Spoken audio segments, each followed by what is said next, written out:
Hello, this is Nathan Oxenfeld with Integral Eyesight Improvement, and we're here on the Summer Solstice of 2024. So I want to wish you a happy summer solstice, and I'm really excited to be hosting today's palming party.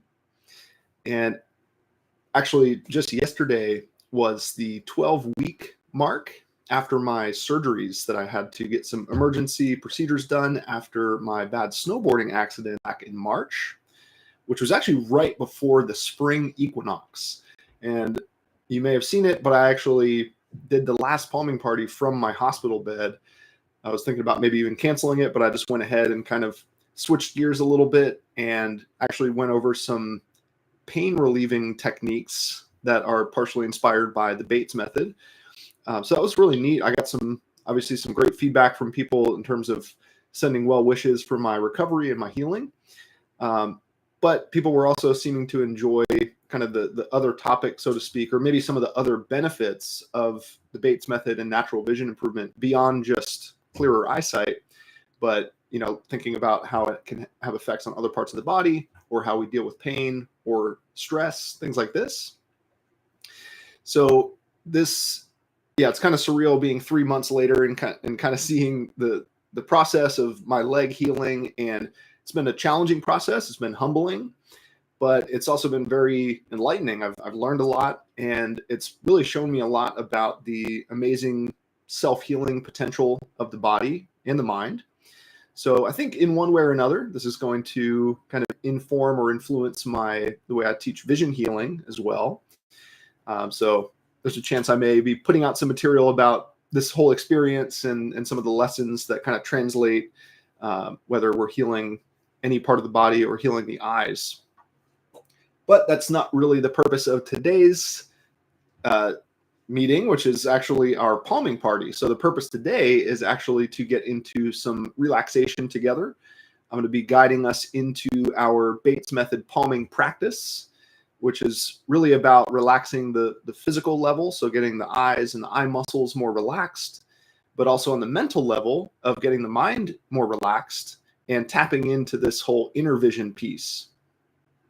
And wanted to welcome you if this is your first palming party. Usually we start with the palming and we palm our eyes for anywhere between 15, 20 minutes or so. And then we come out of palming, and then I go through the chat and see if anybody has any questions. Or today's going to be pretty unique because I'm going to be really curious to hear about your experience, because this is going to be a little different than the previous ones where sometimes I provide a guided visualization or guided meditation. I am still going to do that in a sense, but it's going to be very open-ended, and it's going to be very much about you allowing some unintentional imagery to appear. So it'll be kind of a cool opportunity to maybe share what you experience with others here at the palming party. And just so you know, the rest of the year, we do have 2 more palming parties, both on the fall equinox in September, and then the winter solstice in December. So those dates are in the description, and you can just kind of keep that in mind in case you enjoy these palming parties. They're also all recorded, so you can always just watch them later if you're not available on the actual day that it happens. But I'm really glad you're here. Those of you who are here live, already seeing some chats coming into the window here. So welcome, Mila and Titus and Munin. Awesome. Yeah. So we're just getting started here. And hey, Mom.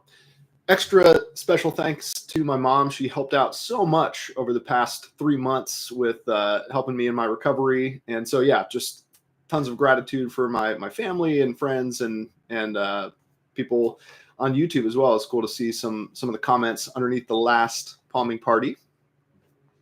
Hey, Genevieve, welcome. And Pat, awesome. Before we get into the practice, I did just want to read this quick quote from the philosopher Alan Watts. And you may have heard this before in one way or another, but the quote goes something like this: "Through our eyes, the universe is perceiving itself. Through our ears, the universe is listening to its harmonies. We are the witnesses through which the universe becomes conscious of its glory of its magnificence. So it's going to partly inspire what we're going to do together today, except we're not going to just be tuning into the universe that we experience through our eyes outside, but palming is this really unique opportunity to send that attention inwards and explore this inner universe and this whole inner vision piece that comes up so much when we study the Bates method, thinking about vision as being more of a mental phenomenon than just a physical one. So palming is one of my favorite ways to get into this space because we actually kind of shut the eyes down. We shut them off temporarily for these 15, 20 minutes or so. We're not really focusing on what's outside. We are starting to tune in to what's inside. And I said it once already, but once again, the specific kind of guiding that I'm going to do today is a little bit more of what I refer to as unintentional visualization as compared to intentional visualization. And intentional visualization might be what you kind of think of first when you think of visualizing something or remembering something or imagining something. It's your intention, right? You're like, I would like to envision a cat. I close my eyes and I think about a cat and I visualize it. I remember it. I imagine it. So it's this kind of clear connection of I intend for this to appear and then I see it, so to speak. We don't see anything because our eyes are closed. It's more of the mental seeing. But what we're going to try today is different. It's the unintentional visualization where you don't necessarily choose what you see or you don't intend on anything in particular. It's more of you relaxing into a state of maybe some openness or receptivity to allow pictures to almost form on their own. And there might be a little bit of mixture of intentional and unintentional where you have to kind of set some intention. And that's partly where my voice comes in and you can kind of follow along and see if that helps prompt some imagery. But like I said, at the end of the day, this is much more about not what I'm saying or describing, more you starting to allow it to develop from within. So ideally here, everybody in the palming party is going to have a completely different experience, a unique experience to their own mind, which technically is the case in any visualization because no two minds are the same, exactly the same. So, but this really allows for this more open-ended type of visualization. And what I'm going to do is I'm going to be resting my elbows on my trusty palming stick, my palming platform here. So I set this on my desk, and then it creates this flat, soft, supportive platform for my elbows, which is going to be placing them pretty much at near shoulder height. So it's almost like a parallel with the ground so that my back is nice and upright. I'm not slouching forwards, and I'm not too arched back. Because when I cover up my eyes, I want to be able to relax my shoulders and let everything kind of settle in since this is more of a longer palming session. So whether you have some kind of tool like this or you have your own setup in terms of finding a way to support your elbows on your desk, or maybe you feel like getting comfortable in a chair or a couch, or maybe you want to lie down on your back. And so ultimately, it's important that you are very comfortable. And if at any point during the palming, you can take a break, you can come out of it. I do prompt little breaks and little stretches and stuff. But yeah, it's going to be you listening to your body and modifying this or making adjustments as needed.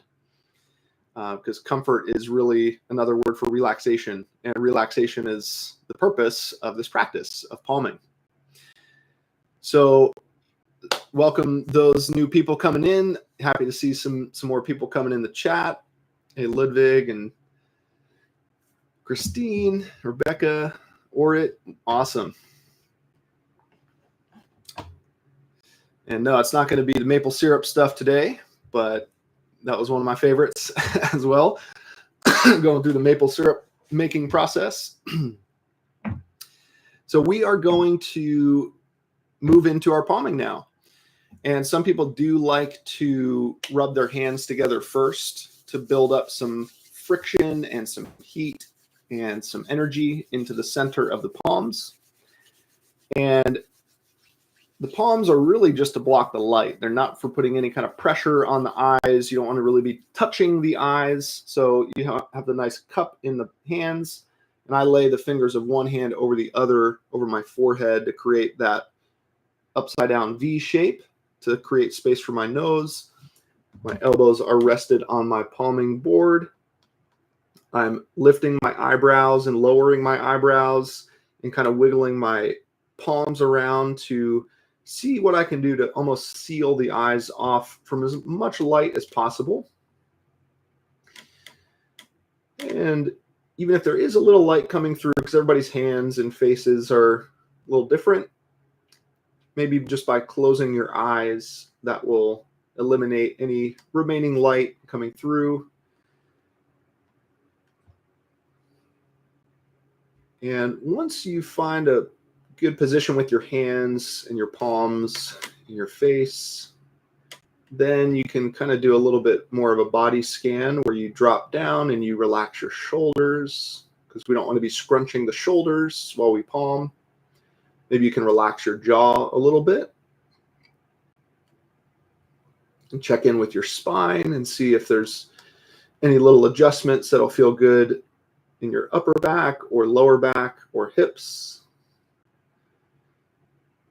Make sure your legs and feet are comfortable.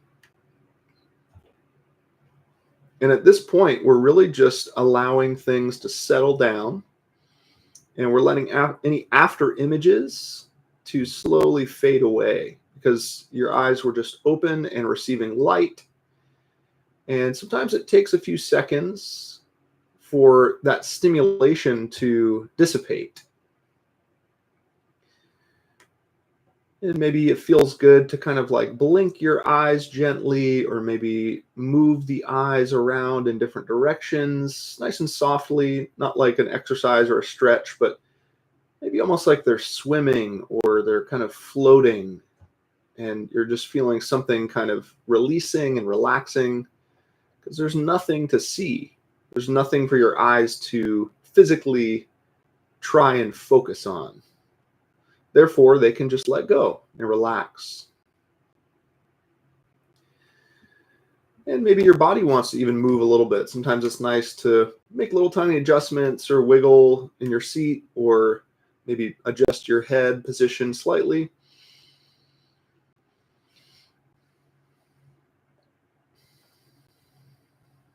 And once you've done a little bit of that body scan, maybe we can move into the breath scan, and you can pay attention to how you're breathing at the moment and tuning into where the breath feels like it is moving your body, tuning into your chest and your lungs and your diaphragm, maybe the sides of your rib cages or even the back body. Just feeling the expansion and contraction happening as you breathe naturally. Maybe you even want to create a connection between your breath and your vision, your lungs and your eyes. So as your lungs move and they expand and contract, maybe that encourages your eyes to move in some way, or to feel like they're kind of expanding and contracting a little bit, even if it's just imaginary.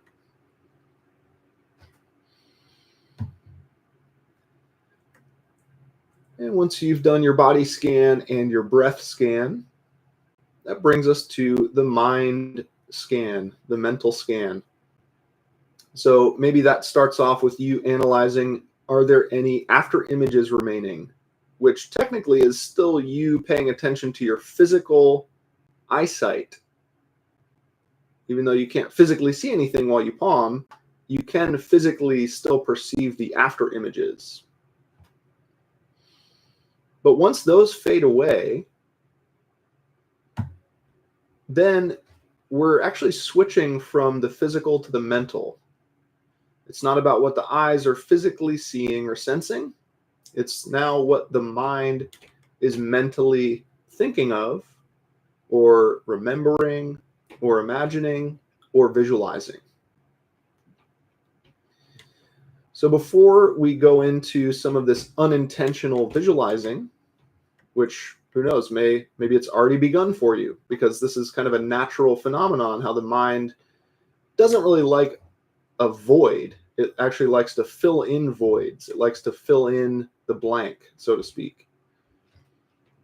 But before we go in that direction, I just want to start with some really basic aspects of inner vision or visualization. Maybe just starting with things like color or shape or form, or maybe texture or size or distance. So maybe just even hearing some of those words initiates the formation of some mental imagery, some mental picture. So when I say color, maybe your memory conjures up some color, whether it's your favorite color or some random color, or maybe a mixture of colors. Today, there's going to be a lot of movement. There's going to be a lot of allowing your mind to move from one thing to another, and even allowing for things like transforming or morphing, where maybe you start with one color, but then all of a sudden it transforms into a different color, or it morphs into another shade or another hue, or maybe there's a spinning wheel of colors or a swirl of colors. So we're going to be avoiding static images today. We're not going to be really trying too hard to make any mental picture last for more than a moment.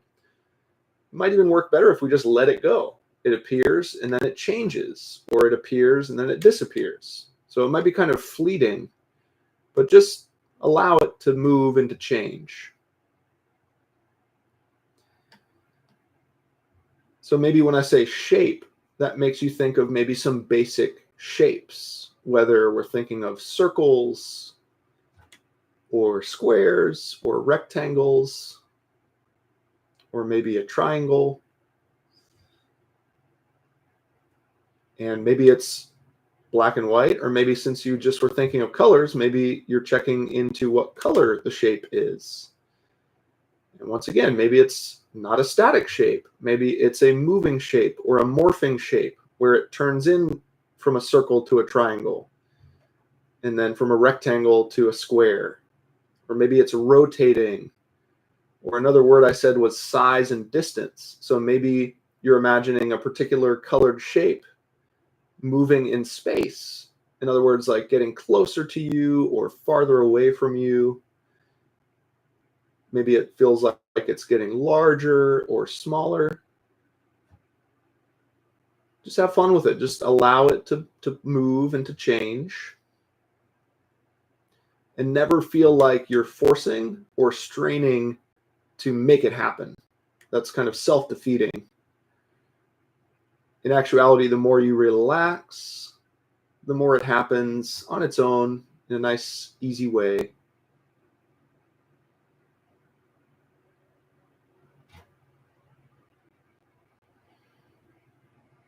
So maybe when I said the word texture, that makes you think of how this imaginary thing feels. So the sense of touch.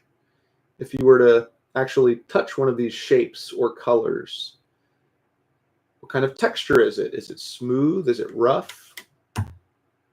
Is it warm? Is it cool?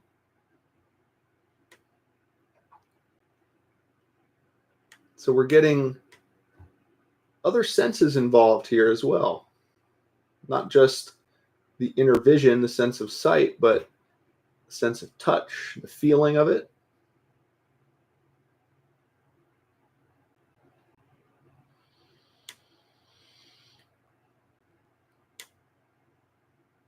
And one other sense that I really like to play with in the visualization with palming is sound. And there's a fun little variation we can try. If you were imagining a particular shape or colored object closer to you and farther away from you, maybe we can add in the sense of sound or volume. In other words, maybe this color or this shape is emitting some sort of sound or song or vibration or frequency.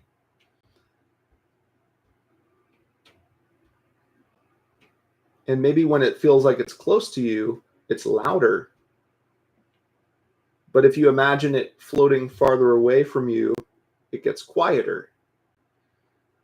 So it's like the closer it comes, the larger it looks and the louder it sounds. And then the farther away it goes, the smaller it gets and the quieter it gets.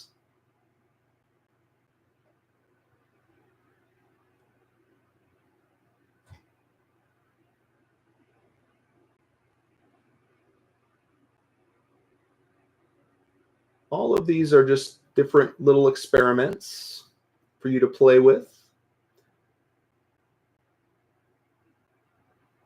And certainly you can be open to receiving mental imagery, mental pictures, visualizations. But remember, the ultimate goal here is for you to feel relaxation. So that's the ultimate thing to be looking for, is a physical sensation of relaxation in your eyes, your eye muscles, your face, your body. And also this sense of mental relaxation.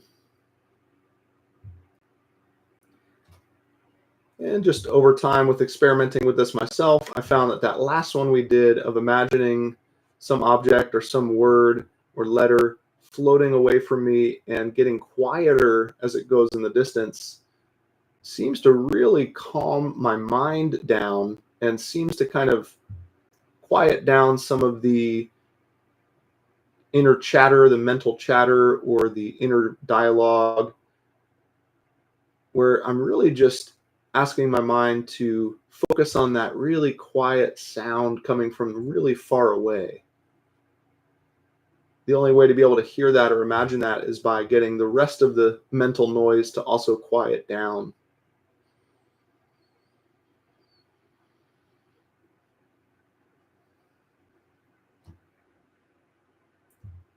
But I would even just consider what we've just done as sort of our warm-up of just allowing the mind to dwell on really basic concepts like colors and shapes, textures, sounds. And now we're going to move into the more official unintentional visualization experience, where I am going to prompt you with a couple different opportunities. But once the prompt is begun, it's really up to you to follow your own inner vision and allow this to be a very unique, customized experience for yourself. And how this is going to work is by just pretending like you're walking down a long hallway with doors lining either wall. And we're going to be strolling down the hallway and opening various doors. So go ahead and imagine just approaching the first door in this imaginary hallway. And before you open the door, you want to just inspect the door, just like we just did with what color is it? What shape is it? What texture is it? And how does the doorknob feel as you reach out and grab it and start to turn it and begin to open it? What does it sound like? Maybe the door makes a sound as it opens. And inside, or on the other side of this door, is your first unintentional visualization, where you don't know what's behind the door. You're not choosing what's behind the door. You're actually discovering it for the first time for yourself, just by opening it with your imagination and just inspecting what lies behind the door.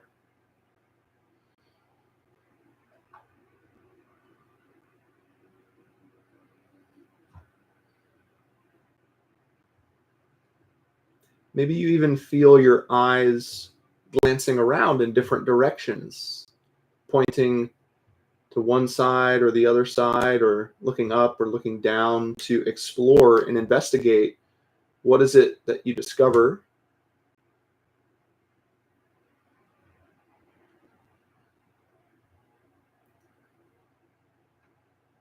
And remember, it might not be a static thing. It might be continually morphing or transforming or changing before your eyes. And try not to stop that from happening. Just allow things to cycle and rotate through.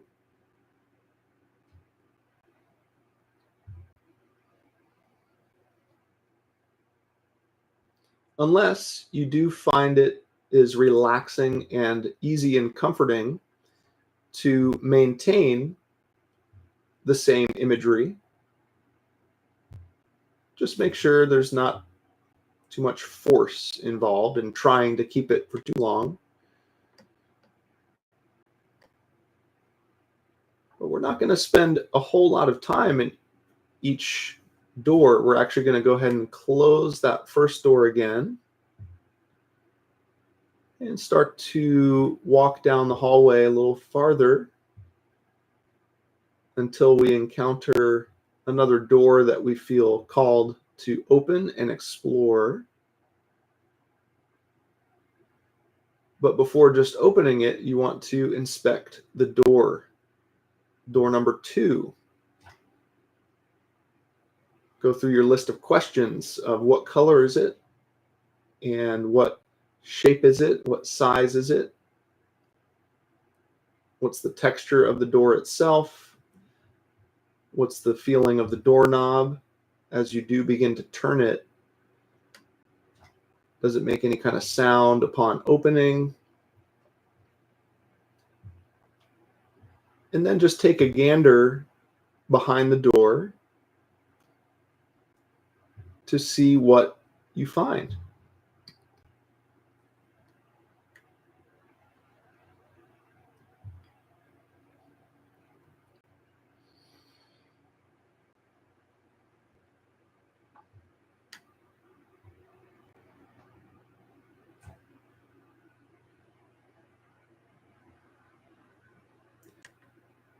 When you look through the door, do you see a room? Do you see an opening to the outside? What kind of thoughts and imagery and memories and pictures flow through?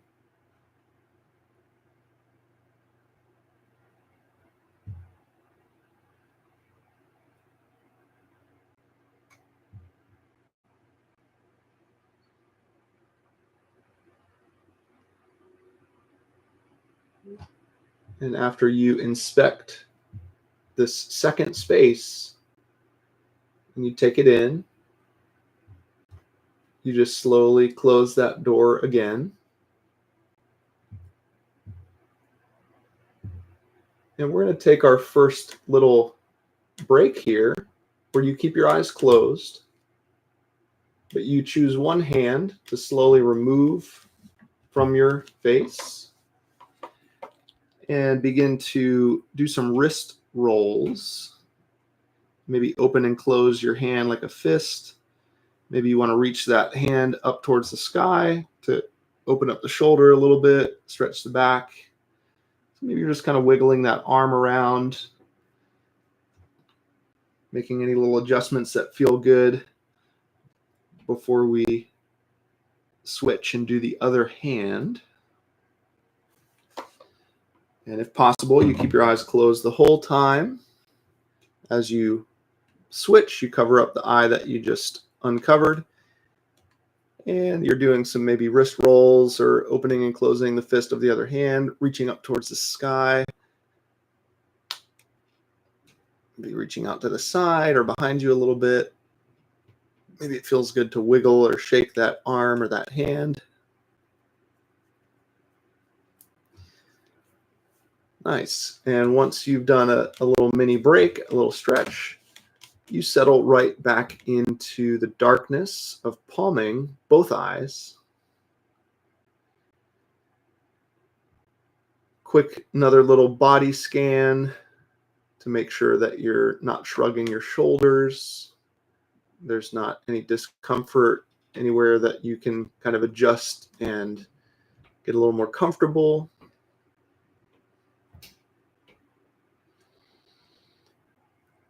And we find ourselves right back in that long hallway because we are going to walk a little farther down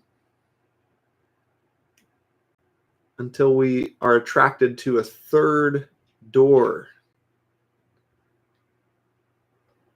And we're seeing the color and the shape and the size and the texture of this door number 3. And maybe before you open it, you take a moment to reflect and remember what you've already seen behind door number 1 and behind door number 2.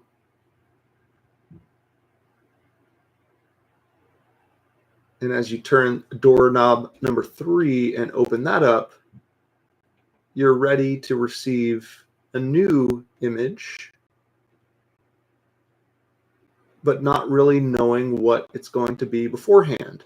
You're finding it out in the moment just by relaxing and allowing the mind to form the picture that it wants to see.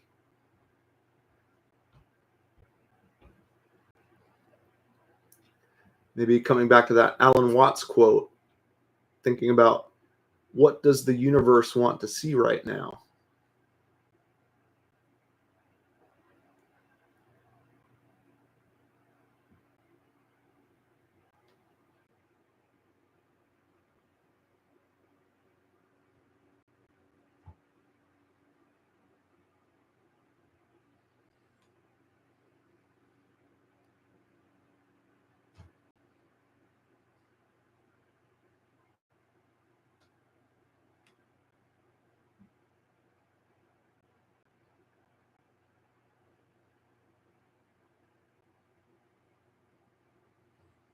So you're just giving your mind permission and space to create.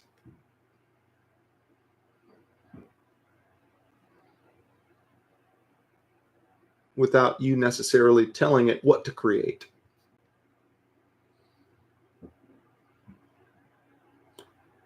You're just the witness or the observer.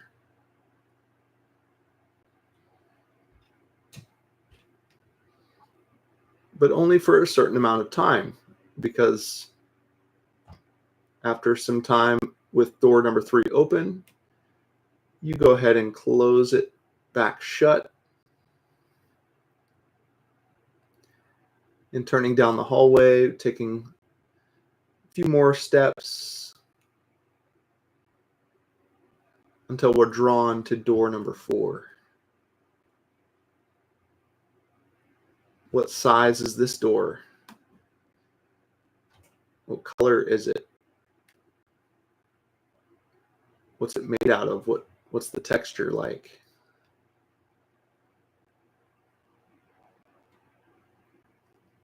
And when you open it up, you're allowing a brand new image to either already exist or to manifest right before you.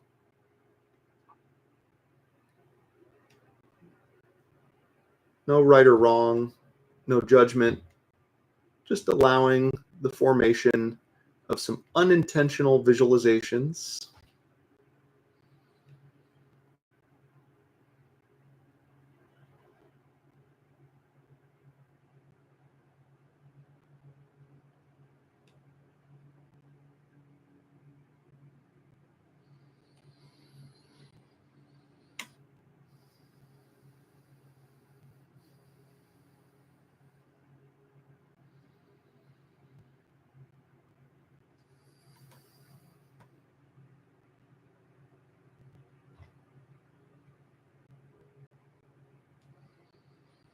And after gazing upon what exists behind door number 4, you slowly close it.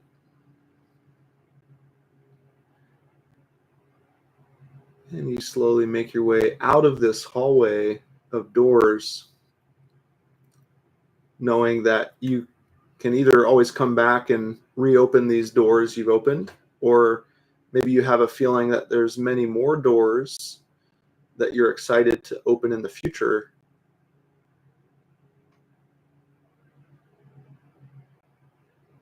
But for now, we just kind of let it all go.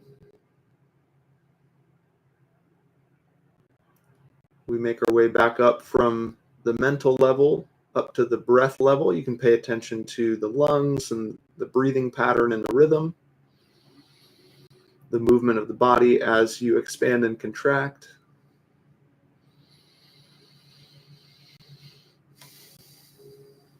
Rising up to the body level, doing another little body scan from toes to fingers, from bottom to top. Tuning in with the eyes, seeing how the eyes are feeling right now. If there's a feeling of little blinks or little movements happening, that's usually a good sign.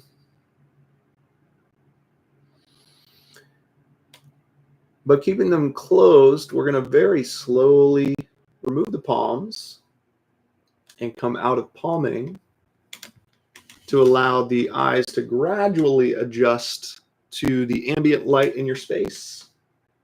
Maybe turning your head side to side to expose the closed eyelids to varying levels of light. Also kind of loosening up the neck if you've been sitting still for a little while during the palming. So just finding some fluid movements that feel good and allowing your vision to adjust to the light before you feel ready to blink them back open. And just kind of taking a look around and noticing not only how your eyes are physically feeling after this nice longer palming experience, but also how things are looking in terms of the colors and the shapes, the edges of the shapes, and maybe even noticing some of the textures that you see with your eyes, or maybe you want to reach out and feel some things with your hands like you were in the visualization. And I'm going to share a little bit about what I was visualizing and experiencing in the unintentional part. And this is also your invitation to type into the chat if you feel like you're inclined to share anything that came through for you or anything that didn't come through for you. And I can kind of go through and read them out loud and share some. It might be kind of interesting to kind of get a sense of what the group was experiencing. But also, if you have questions, we're going to start to transition into the Q&A time where I'll go through the chat and see if I can spend some time addressing questions either about palming and visualizing, like in today's practice, or about anything natural vision improvement in general related. So hopefully that was feeling good for you and you're noticing a sense of maybe warmth in the eyes, maybe some more circulation from having the palms covering up that area and opening up the channels and increasing some blood flow. Maybe we're feeling a little bit more kind of mentally relaxed or calm or grounded or centered, because that's such a critical aspect of having relaxed eyes, is having relaxed mind. So it's really the purpose, this dual purpose of the palming. We're getting both at the same time, hopefully, the physical relaxation of the eyes and the mental relaxation of the mind. So while you work on typing in your experience or your questions in the chat, I'll just briefly share a little bit what I was experiencing behind the 4 doors, just to kind of give you a little glimpse into me having no idea what was going to be behind the doors, but opening them up and taking a moment to analyze what seemed to be inside. And at first, upon opening the first door, for some reason, that was a room with a massive butterfly in it. So there was this probably 15-foot tall butterfly with like 30-foot wingspan, just kind of slowly, moving its wings back and forth. And it kind of like freaked me out a little bit at first because it was so big and kind of, big bug face and that sort of thing. But I just allowed it to be there and I just allowed it to move I was looking at the colors and the patterns on the wings.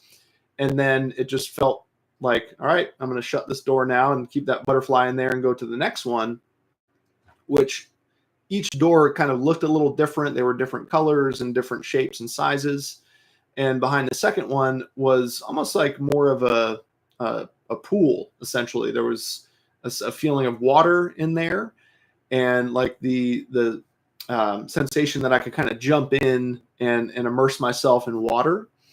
And so I was also kind of imagining the sound of like little waves or water kind of lapping against the edge of a bank or a pool. So in that case, it was more just kind of like moving water in there, but it felt less like an enclosed room and more like an open space, like an outdoor pool or some actual body of water that would then lead to a more kind of expansive space. So I was kind of drawn to that space. I almost kind of wanted to go in and explore and see how far it went. But I just went ahead and closed it because I knew I could come back and explore later. Because the third door I opened up was actually empty. So I opened it up and it was just kind of like a white tile room with nothing in it. And I just let it be empty. So there wasn't a whole lot going on in there. There wasn't really a lot of movement or motion, but I kind of took it as just a sign that, my mind either wanted a little break, or sometimes there's just not going to be something to visualize, and that's okay. And then I just closed it and moved on. Because the final one, the fourth door, was almost this more kind of like cloud space, except it wasn't like clouds. It seemed more like it was made up of cotton balls. So also very enticing. I actually did kind of jump in and kind of lounge on these soft, comfortable clouds, so to speak. And it was just kind of bright and warm and kind of fluffy in there. So once again, I kind of I knew I could come back and lounge in the cloud room if I wanted to. But sort of the nature of these visualizations is that sometimes if we go too long or we try and make it last, for an extended period of time, then we kind of lose it, or maybe we start to mentally stare. So it's actually advised to kind of switch it up and to keep the things changing and moving. That being said, before the butterfly became a butterfly, it was kind of morphing into different objects and shapes, and then it kind of settled on a butterfly. So that's why I kept kind of remaining open to this phenomenon that maybe there's going to be some change or some morphing of the imagery. Sometimes people feel like they're doing it wrong if they're not able to keep it so static. But Dr. Bates actually talked about how we're not, imagining static images can actually be very straining, and it's much more relaxing to be imagining the moving images. So yeah, I'm curious to see if there's any people sharing their experience or questions about the process that we went through today, more of the unintentional visualization. And if anything, the purpose of today's palming party is to just get you thinking, to kind of spark this idea that you don't always have to choose a visualization when you palm. You can just go into palming and see what happens. So it's sometimes if you feel like you've been trying really hard, or you feel like the visualization piece isn't really working for you that great, sometimes this other approach can actually be that much more effective, because it's like a little more about effortless visualization. So just scrolling up through the chat here, see what we got.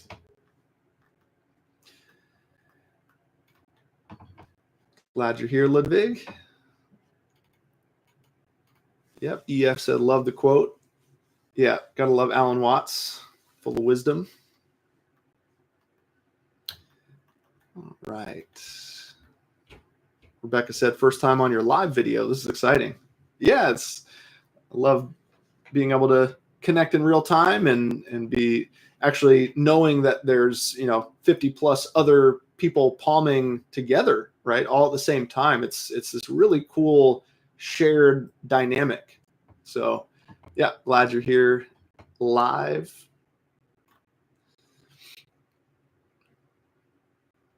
Nice. And Orit's first palming party as well. Super.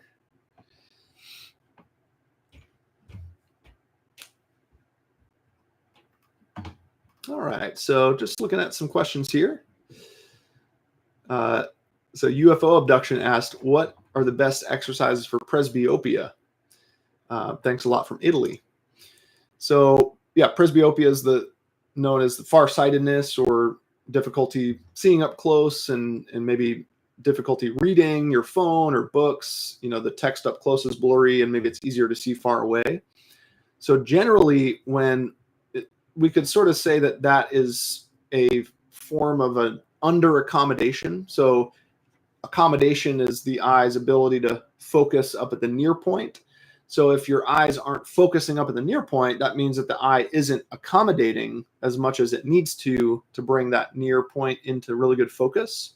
So if you want to be working with presbyopia, you kind of think about, what can I do to stimulate accommodation? And there's several things that stimulate accommodation. One of the biggest ones, interestingly, is convergence, which is your eye's ability to turn in towards the center, towards the midline, almost like crossing the eyes in a sense. So a lot of my farsighted students spend a good amount of time doing this kind of flexing action where they're actually watching an object come in towards the nose and out in farther away, and following it, tracking it with the eyes to get that convergence feeling. Some people even just look down at the tip of their nose every once in a while and release it, or they'll look up towards the center of the forehead and release it, or close the eyes, do the convergence and release it so that nobody sees your eyes crossing and uncrossing. But when we converge the eyes, that essentially stimulates the accommodation, and it's working on getting that system back up and running. And it's been really interesting working with a lot of farsighted people over the years, how almost every single one of them has some difficulty with convergence, or even a convergence insufficiency, where either converging feels very uncomfortable or they're just not able to do it. So they bring the target in, but the eyes don't converge, right? They can only maybe converge out to a certain point, but then as it comes in, they don't have the convergence anymore. So if that's the case for you, that would definitely be something to look at and to see, what can I do to improve my convergence, which could then in turn stimulate accommodation, which could then help with the presbyopia. So yeah, that would be something to look at for sure. And what we just did, right? It's not just about doing like exercises. It's about relaxing and palming the eyes to relieve the tension that's actually contributing to the presbyopia in the first place.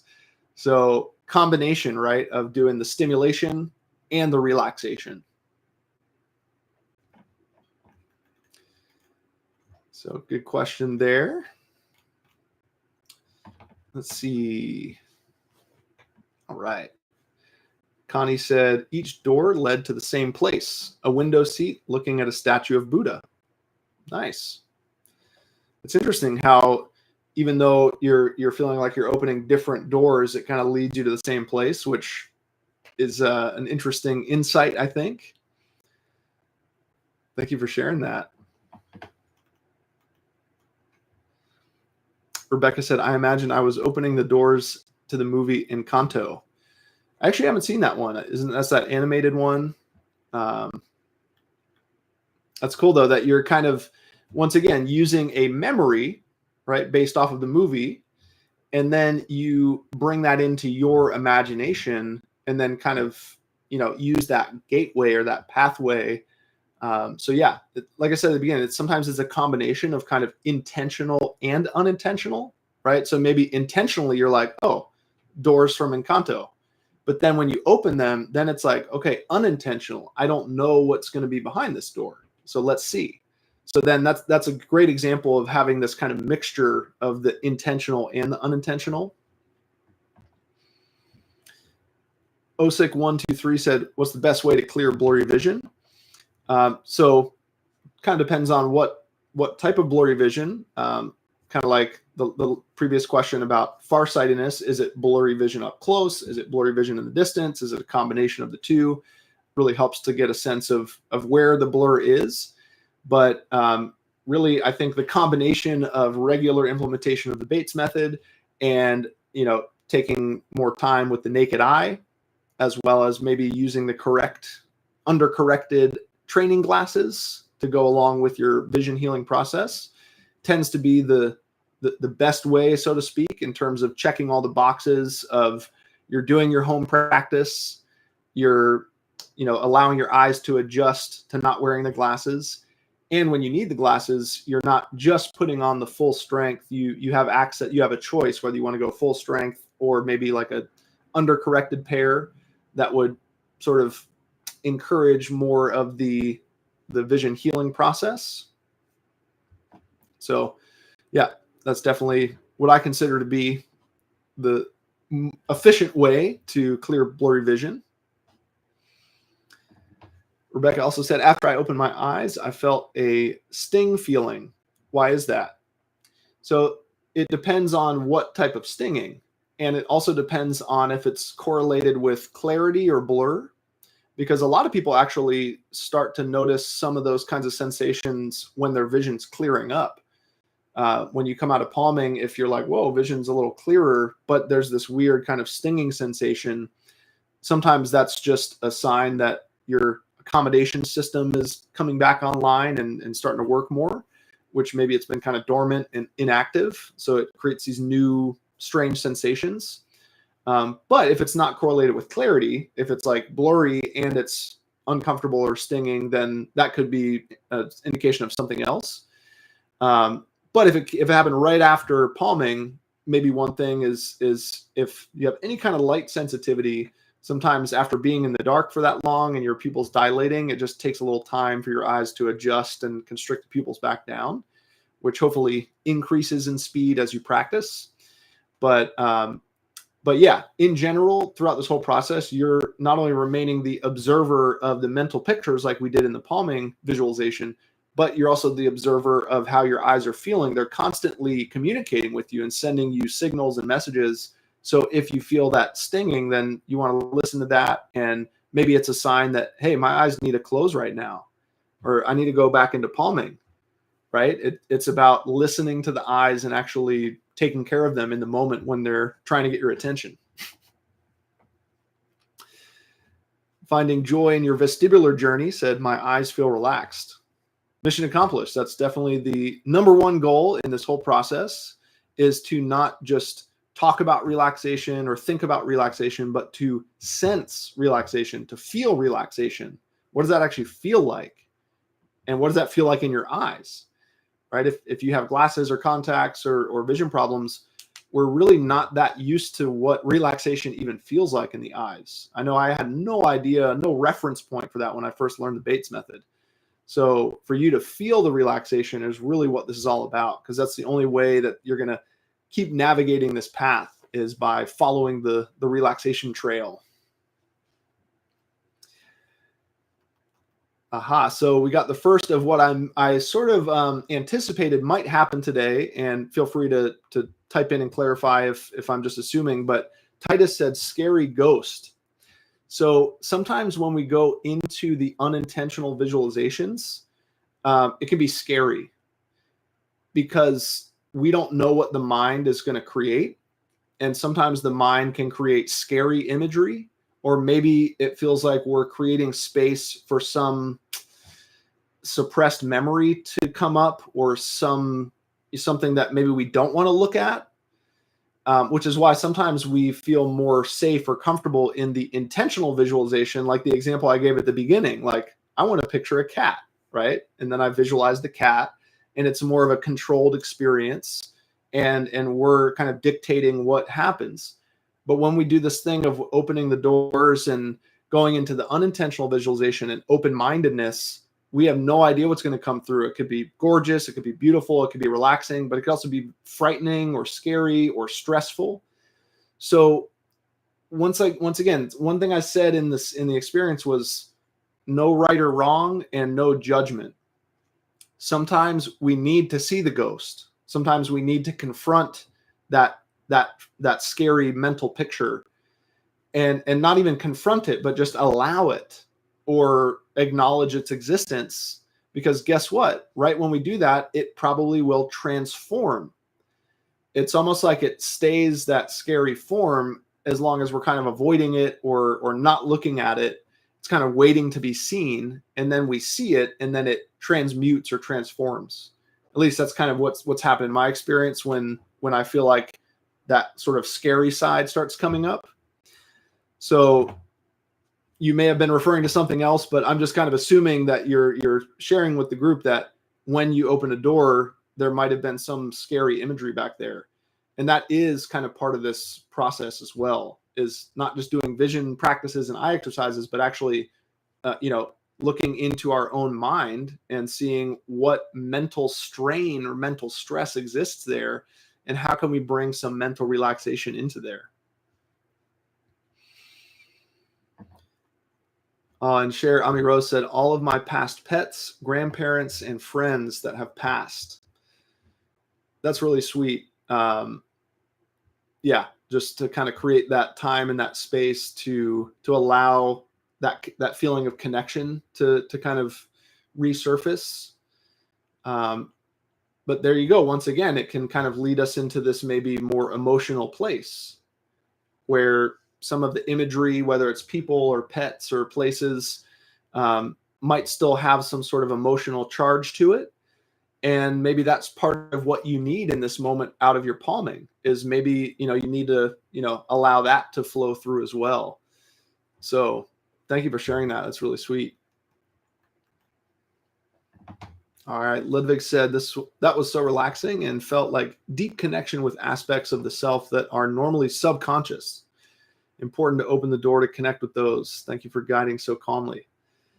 Yeah, I think you're onto something there. I do think that the other words I use for intentional visualization and unintentional visualization sometimes are conscious visualization and subconscious visualization, because it's like, I want to picture a cat. That's a conscious thought, and then it's a conscious visualization. But when you open this door, it's more of an unconscious or subconscious, imagery to come through. And all of our senses, not just our sight, all of our senses are subconscious, meaning you don't have to think about them to make them happen. You're not doing anything right now to hear my voice or to, feel the texture of the desk. It's happening on that subconscious level. So this type of subconscious visualization can be really resonant with the actual sense of sight, and can sometimes have a more profound effect on the physical sight, because you're kind of connecting more directly with that subconscious vision. So really cool that you felt that coming through, Ludwig. Thanks for sharing. Sarah said, my mind doesn't work in such a concrete way, and I seem to have aphantasia. What would you suggest for that? So aphantasia generally refers to the inability to visualize or to connect with the mental imagery or the mental pictures. I would still do palming and maybe emphasize some of your other senses. So maybe you like to listen to some music while you palm, or an audiobook or a podcast, and just kind of relax into the sound.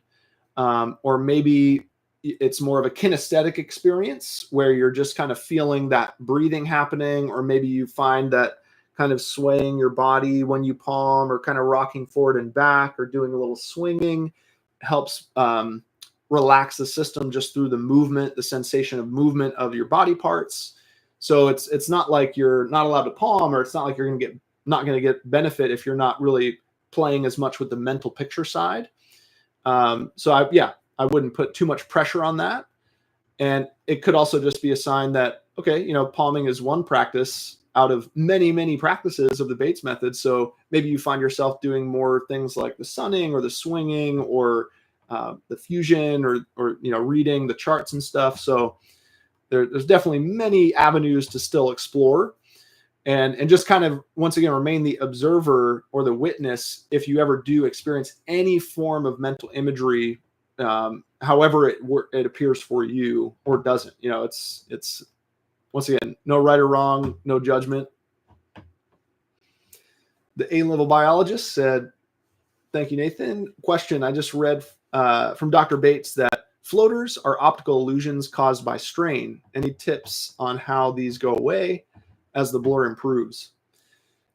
Yeah, that's one of those areas where, and I actually have a section in the back of my book where I kind of highlight some of these areas where some of Bates's claims were kind of challenged by newer discoveries.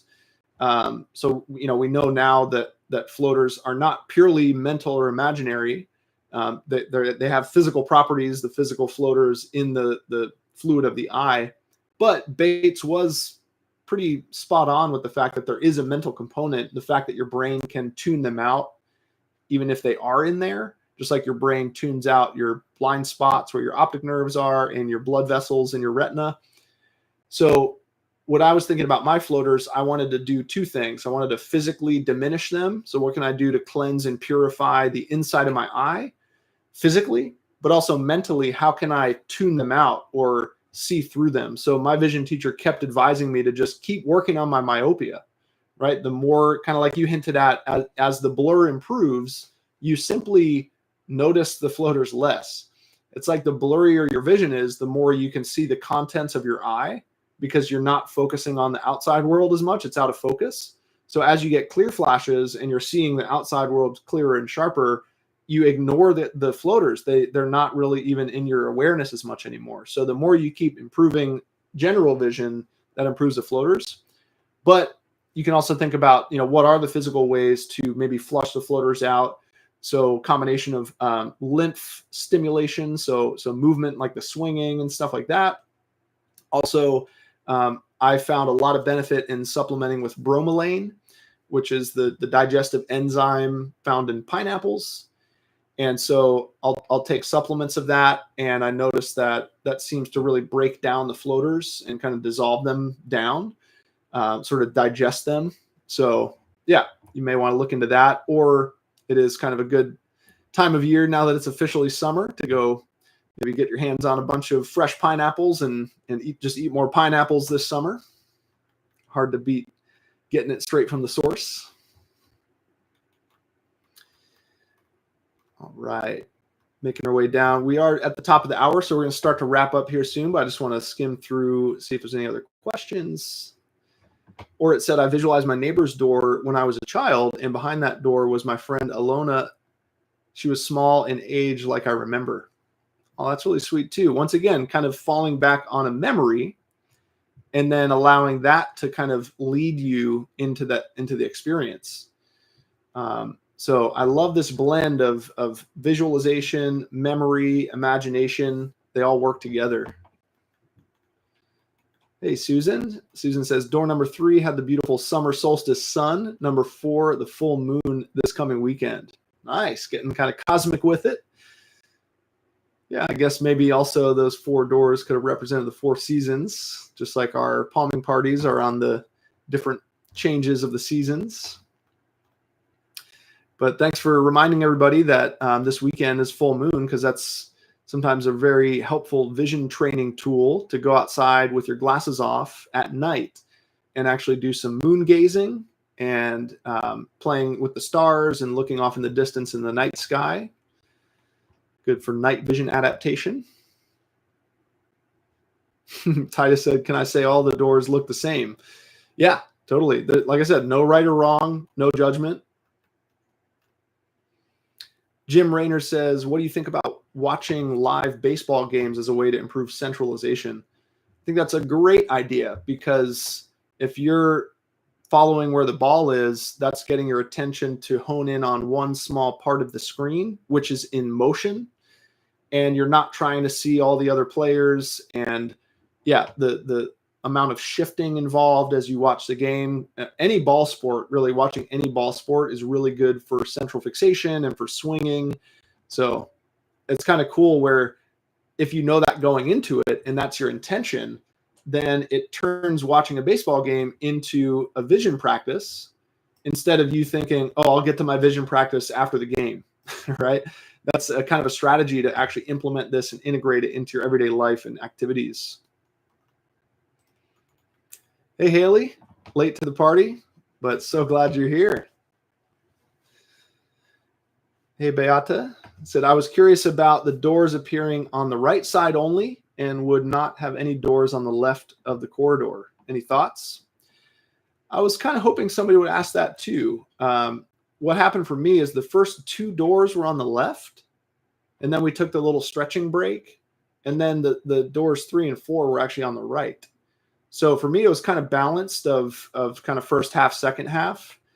But it sounds like for you, they were all on the right side.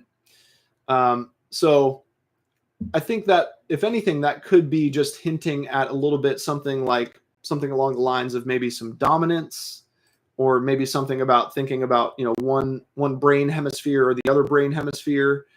So yeah, there could be ways to kind of interpret that or analyze that. I'll say it again, no right or wrong, no judgment. It's really just about going into the experience very open to whatever appears. So let's say you repeat this and it's always on the right, or you repeat it and it switches over to the left, or you start to mix it up. Those could be things to kind of experiment with. But yeah, no right or wrong, no judgment. Nice. Jeremy Rose said, reading and typing with my pinhole glasses. Sweet. If you haven't seen it yet, my newest Naked Eye podcast episode with Peter Grunwald is about pinhole glasses, and a lot more than that, actually. But yeah, glad you're utilizing those. Ooh, okay. Olgie said, thank you very much, Nathan. I slept the first 2 doors and the next 2 made me emotional. So sometimes people do doze off during palming, which to me is actually a sign that you are relaxing and you needed some nice relaxation. So no right or wrong, no judgment. And I think if the others make you emotional, that's also a pretty good sign that you're tapping into something that's connected with your vision, or maybe connected in with some root causes that needs to be established. So yeah, I think that's an interesting experience, and I appreciate you sharing that. Manju from India, second palming party. Welcome back. Glad you had a soothing and relaxing experience. And I like your sunflower emoji. I think I'm going to be planting my sunflowers this weekend. Celebrate the summer. Yeah, Jim clarified, perhaps the European viewers, this centralization question about baseball game might apply to live soccer or football games or a cricket match. Yeah, like I said, any ball game, whether viewing it or playing it, I think can be pretty good for the eyes, as long as you're not straining, right? You're not squinting your eyes and you're not, bringing too much tension in there. It's got to be a dynamic relaxation process. Nice. My mom said, I visualized you jumping on your trampoline. That's a nice healing image of my leg all nice and strong again, to the point where I can bounce on the trampoline again. Thanks for sharing that. Pauline asked where to buy one of these palming sticks. So I got this from my colleague, Esther Joy Vanderwerf. I think I got this in person at one of the vision conferences that we do, but you can also order it on her website, visionsofjoy.org.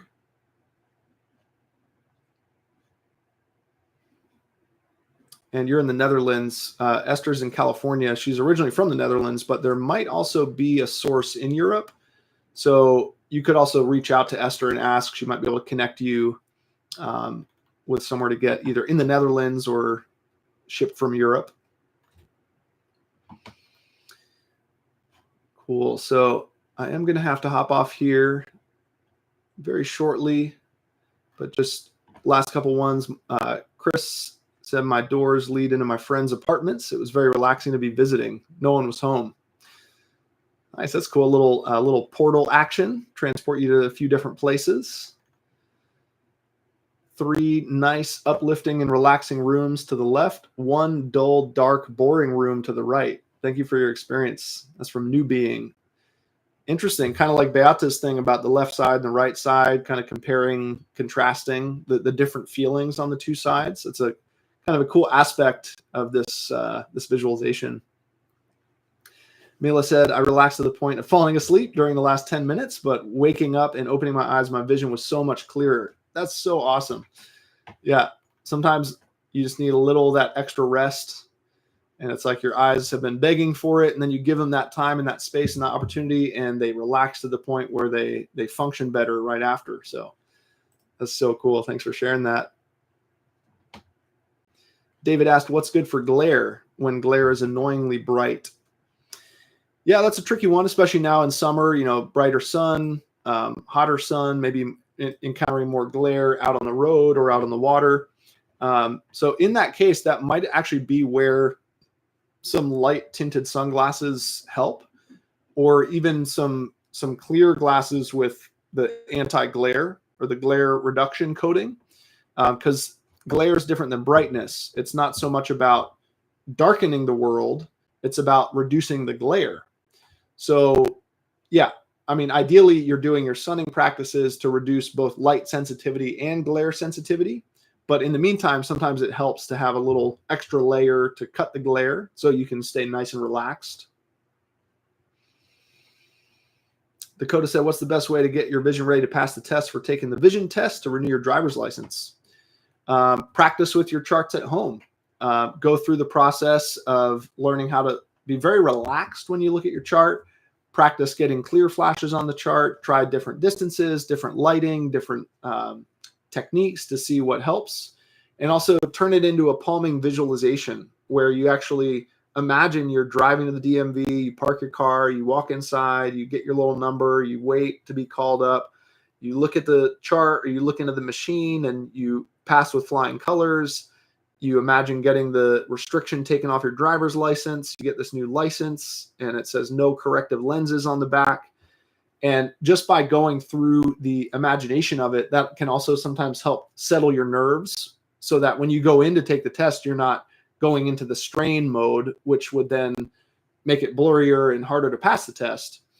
But that was one thing I did. That was one of my big milestones, was improve my vision to the point where got that restriction taken off my driver's license. So yeah, I think it's a good thing to be thinking about and seeing what you can do to accomplish that without putting too much pressure on yourself, right? Or having too strict of a deadline on it.